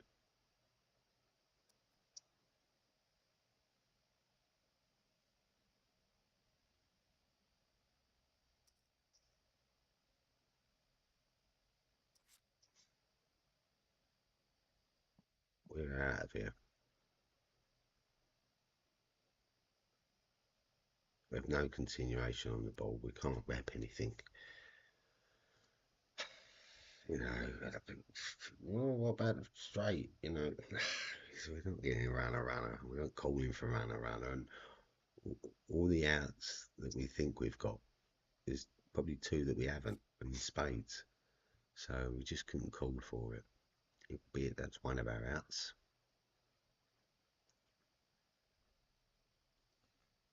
And you can't beat yourself up if you make a fold and then you see the hand come out that you just folded that you said you weren't going to get. You know, because runners are quite rare, you know. Like I don't see many hands win. I suppose it's what 1 in 20 winning by runner, 1 in 30. I don't know. Don't know what that number is. Might be 1 in 50 or something. It's definitely a big number. We'll have to have a little look on the Tuesday night game or tomorrow's night game actually. I think we might be playing a British Legion game tomorrow or the Red Tooth League. Don't know if there's anyone out there in the Red Tooth League and goes on the Red Tooth poker site and finds a venue and goes plays live games. Nice cheap play. A lot of them are in pubs and working men's clubs and stuff. So you're looking at low stakes buy-ins, $10 buy-ins and stuff. Don't let that put you off. Prizes can range anything between £400 top prize up to £700-800 top prize. Not to be stiffed at for a tenner. Good value, good practice for people.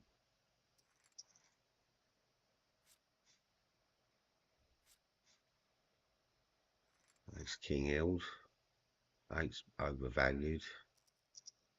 Queen 10 went for a while. Gut shot. I mean, we're going to be calling for value. The whole floor's calling. Someone might try and isolate with them. If Powell comes in on this hand. Yep, here we go.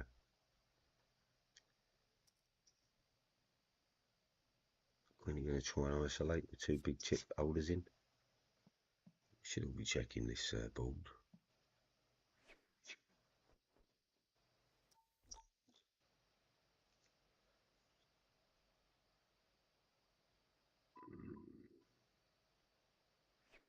Calling only for a bluff catch and they're betting because they've got some of it. I think Queen 9, King 9, something like that.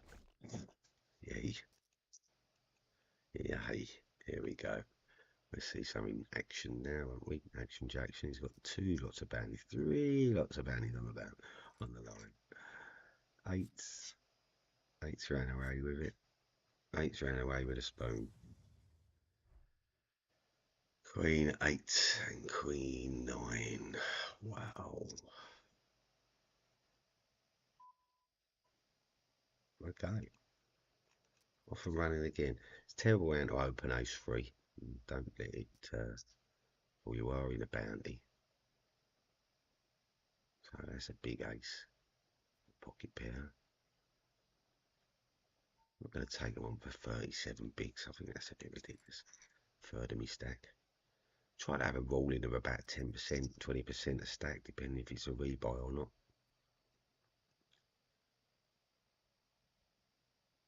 That's why I don't mind calling off with some hands like 7-9 and 9-8s and 10-8s and whatnot. Even a 7-4 suited, why not? 6-4 off, come on. I'll do 17 bigs on anyone. That's about it.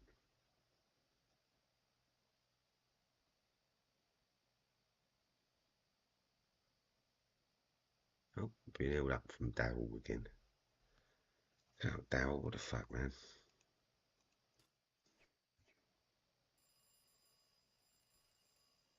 Wins a hand and fucks off.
Yeah, it can get very boring play sometimes with people's either slow play tactics or the washing machine beeped at them and they had to leave the table or whatever and they forget to press the sit out button. And it just means that everyone else has to wait for them. Fair enough, we have to wait, won't we? Not going to go too speculative. When people are opening hands, there's no point us getting involved with king threes and stuff. If people are folding round to us on the button or something, then king three can be manipulative hand, can't it?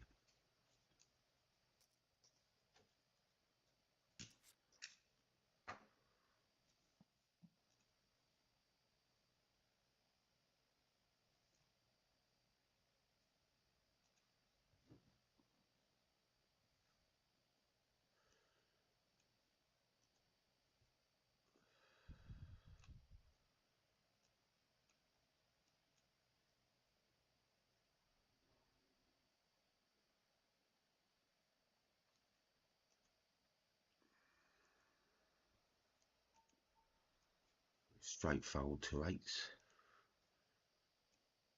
It's not their time yet.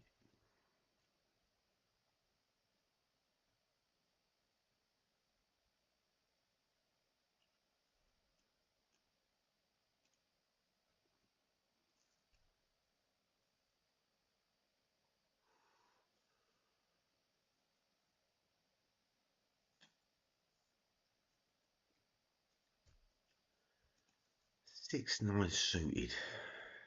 I'm going to open. Big stacks. He's opening quite a lot, but not this one.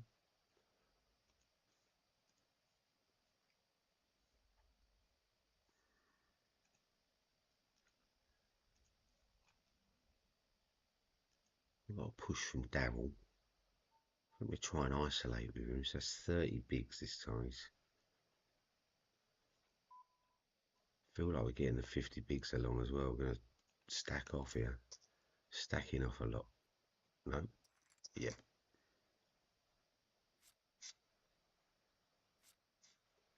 8. 8 with an 8.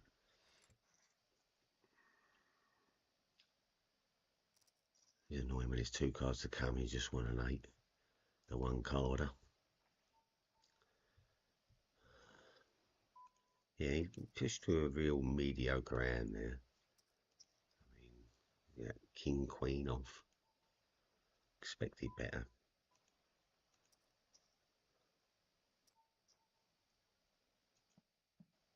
Happy's your ace, Reginald.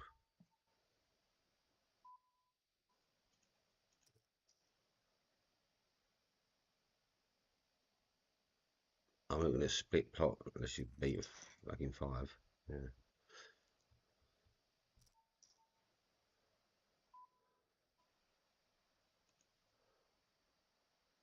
Put it all on the line with pocket 4s. We're bound to get called on these sort of tables because of the bounty. People do tend to call a lot.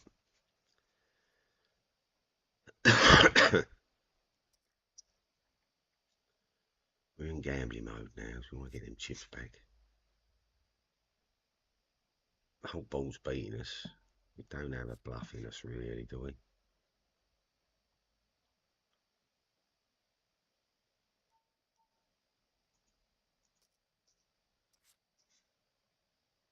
We straight called, flat called that. We just got to check over.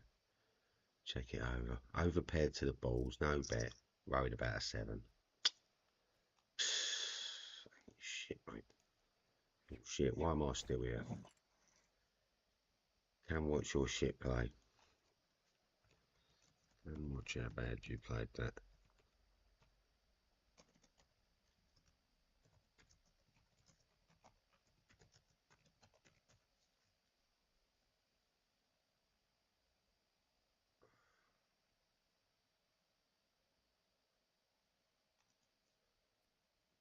Pre-flop, you should have raised us, you know, I mean, like, I don't know, tens. What was he worried about on that board? What was he worried about? Was he really seriously worried about a straight coming out? He could have bet to protect his tens, couldn't he? To a small stack. There's no chip dominance at all being used. Yeah, he had us covered like 5-1.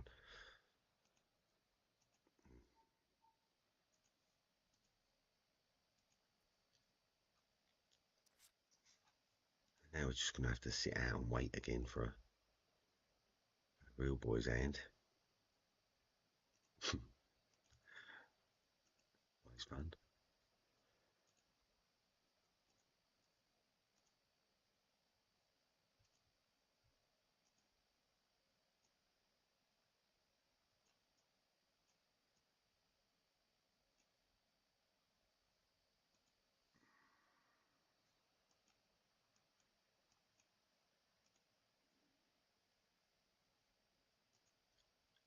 Waiting on hands. It's a boring time. And if you think you're supposed to get pockets like every 16, 17, 18 hands or so. So if you just don't want to play pockets, you're going to be sitting here waiting for this button to go round sort of 2 and a bit times, before you get to play a hand again. And that might not happen for, say, 4 times round. Then you get pocket jacks and then pocket threes, pocket fives and then your pocket sevens. What's your chances of getting over sevens? What, 50%? So that way, so you to get some decent pocket about every 4 to 5 circuits. And if the blinds are long enough levels, you can sit and wait for these hands. If the blinds are not, if the blinds are a little bit, saucy and they're going up rapid, then you got a bet, you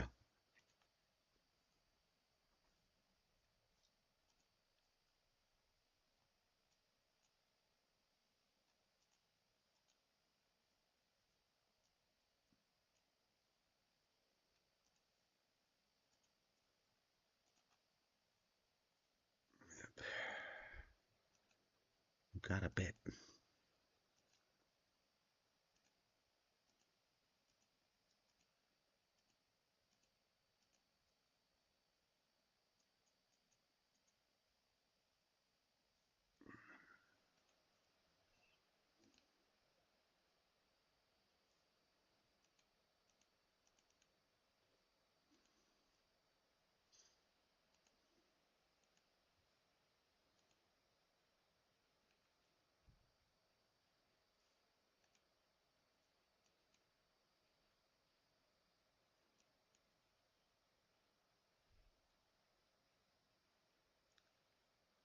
Waiting on hands. Waiting on tournaments to resume as well. Can be a bit of a boring time, poker. Yeah, it can be a bit shit. What we got going on here?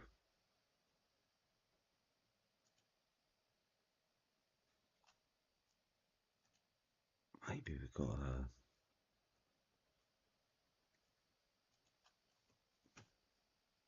do a spin or something. We wait. Stick the spins game up there.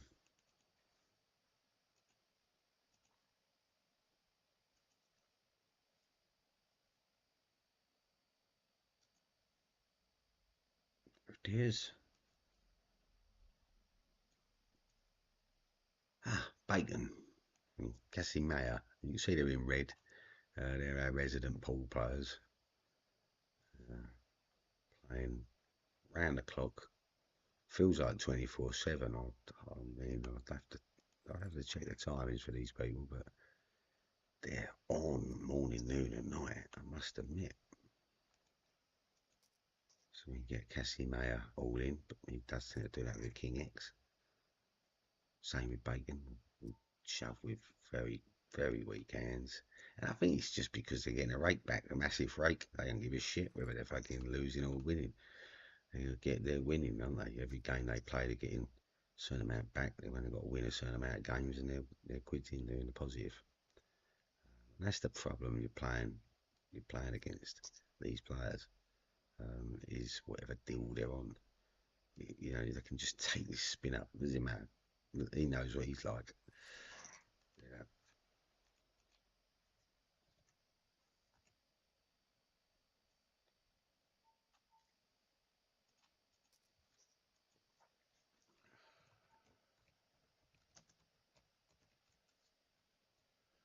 We've got him on YouTube Live. So nitty players would normally fold that out to that ball. Yep. Maybe he knitted up since he knows he's now live on YouTube.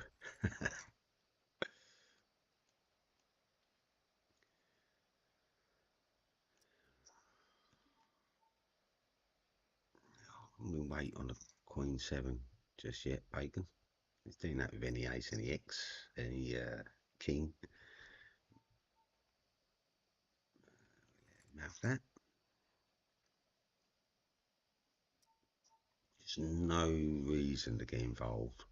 We've got, 16 bigs at the minute. So we do have a push-up range on certain areas and all that stuff. This is one of them, obviously. To any bet.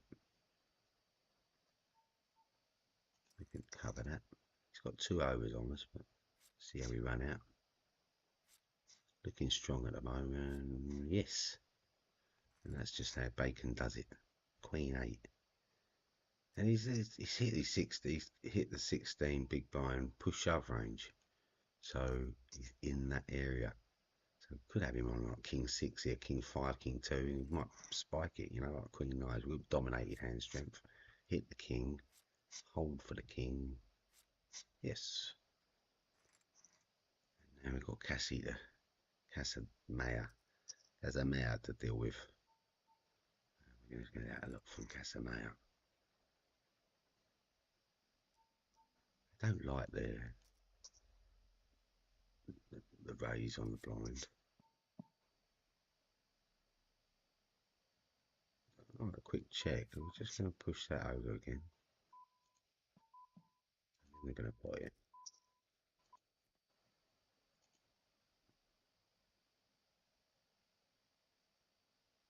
Put him all in. That makes them a big decision. If it was half of their stack, they'd probably just call it throw away because they've got a catch up, an 8 or something. This is that GTO format comes into play for them. They trigger mind to it. King Jack was looking powerful for him, but it obviously wasn't. Is now. Not so much now though. 4 to the straight, like it. Just let that go. And we're back up to our tournament. Now we've got our 330 odd tournaments running at the moment, so I'm just going to be going all in on a couple of bits. We're in an all in tournament here. We're out of. Yep. We lost. That one, have we gone? Yes. So that one went. Which leaves us this one, which we're back into. Right there, we're on our $5. 5,000 guaranteed millions online. Told me. Back to that.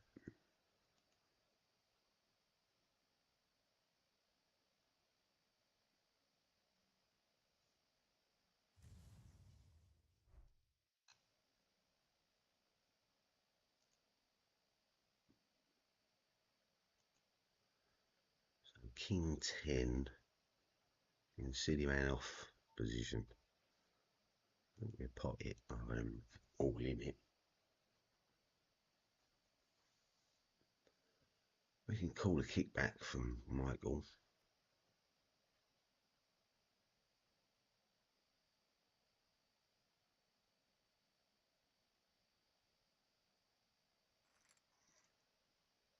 Not going to take us on this minute. 9-7. So it is nice hand to float through on. See if we can get the whole table called. if the whole table calls it, it does sort of make the big blinds more, less inclined to raise because they think sort of people are trapping, especially in the bounty tournaments. It's that proper premium hand.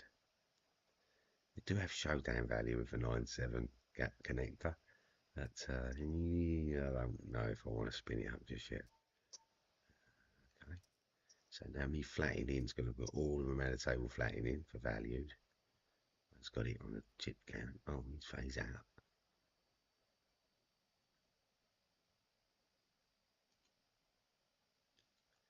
Got a 9 out.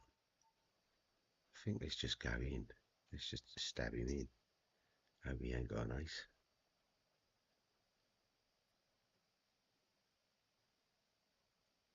You gonna want to check that down? Yeah, he's got an ace. Or a diamond. Yeah, he split pot. That's how you